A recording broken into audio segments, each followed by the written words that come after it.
حضرت محمد صلی اللہ علیہ وآلہ وسلم نے فرمایا، جو خودکشی کر لے اس کی جنازے کی دعا نہ پڑھو۔ دشمن کے ساتھ حد سے زیادہ دشمنی نہ کرو، کیونکہ ممکن ہے کبھی تمہارا ملاپ ہو جائے۔ خیرات دے کر تمہیں خوشی ہونا چاہیے، کیونکہ مصیبت خیرات کی دیوار کبھی نہیں گرا سکتی۔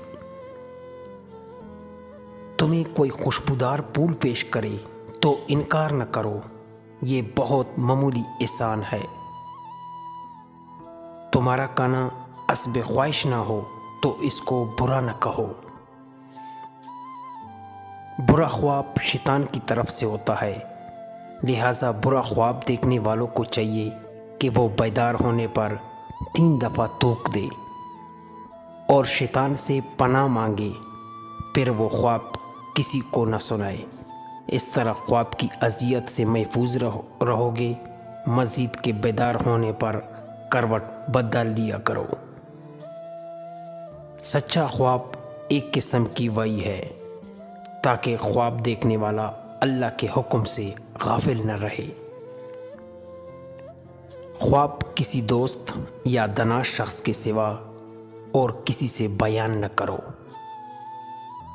سب سے بڑا بہتان یہ ہے کہ انسان اپنی آنکھوں کو وہ چیز دکھائے جو آنکھوں نے نہیں دیکھی، یعنی آنکھوں پر بہتان باندھے اور جھوٹا خواب بیان کرے۔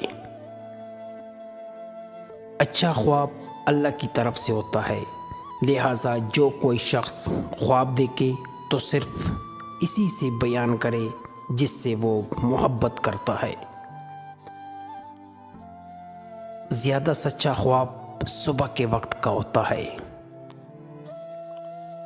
جو تم میں سب سے زیادہ سچ بولتا ہے وہ خواب بیان کرنے میں بھی دوسروں سے سچا ہوتا ہے۔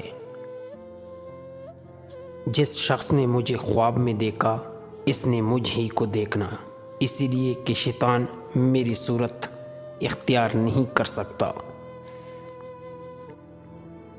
جب خواب میں شیطان کسی کے ساتھ کھیلے تو چاہیے کہ وہ اسے خواب کو لوگوں سے بیان نہ کرتا پھرے۔